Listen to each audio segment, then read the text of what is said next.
আল্লাহর উপর পূর্ণ আস্থা এবং বিশ্বাস সংবিধানে এখনো পর্যন্ত লিখিত রূপে নাই, না থাকার পরেও কোন সাংবিধানিক উপায়ে তারা সেটাকে সেখানে উল্লেখ করলেন, সেই সাংবিধানিকতার বিষয়টা আমরা তাদের কাছে জানতে চাই।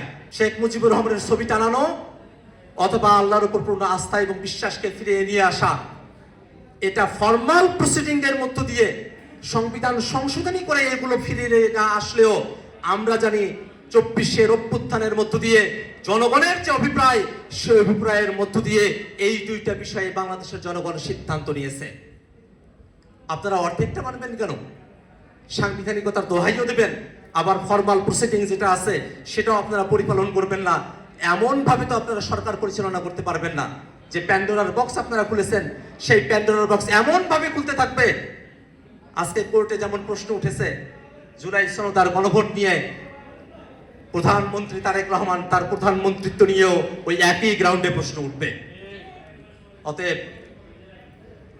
সংবিধানের কাঠখোট্টা দোহাই না, বরং সংবিধানের যতটুকু 24-এর অভ্যুত্থানের আকাঙ্ক্ষার সঙ্গে সংগতিপূর্ণ ততটুকু বহাল রেখে গণভোটের রায়কে পরিপূর্ণভাবে বাস্তবায়ন করার মধ্য দিয়ে বর্তমানের যে সাংবিধানিক সংকট এবং জনগণের সঙ্গে যে প্রতারণার প্রকল্প, সেটাকে কেবল বন্ধ করা যেতে পারে। এই কারণে আমরা বিএনপির এমপি, বিশেষত প্রধানমন্ত্রী তারেক রহমান, তাকে বিনীতভাবে আহ্বান জানাবো, 30 দিনের সময়সীমার কথা বলা থাকলেও 30 দিনের মধ্যে না হলে যে এটা বিলুপ্ত হয়ে যাবে তেমন কোনো কথা সংবিধানেও বলা নাই, আদেশের মধ্যেও বলা নাই। অতএব আপনাদের দলের তরফ থেকে যারা উষ্মা প্রকাশ করছেন যে 30 দিনের সময়সীমা শেষ, সংবিধান সংস্কার পরিষদও শেষ, বিলুপ্ত হয়ে গেছে, এই ধারণাটা অমূলক। আপনারাও এই ধারণার মধ্যে পড়ে যায় না। প্রথম দিন ভুল করেছেন, 30 দিনের দিনও ভুল করেছেন, কিন্তু সময় এখনো রয়েছে।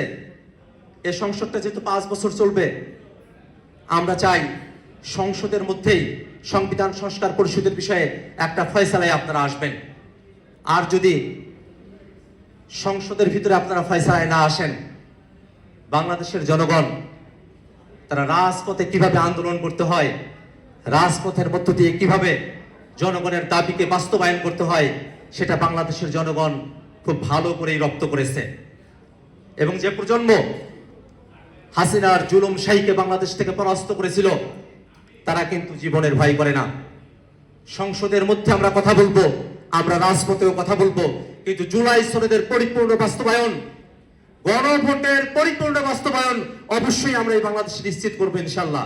সকলকে ধন্যবাদ। আসসালামু আলাইকুম।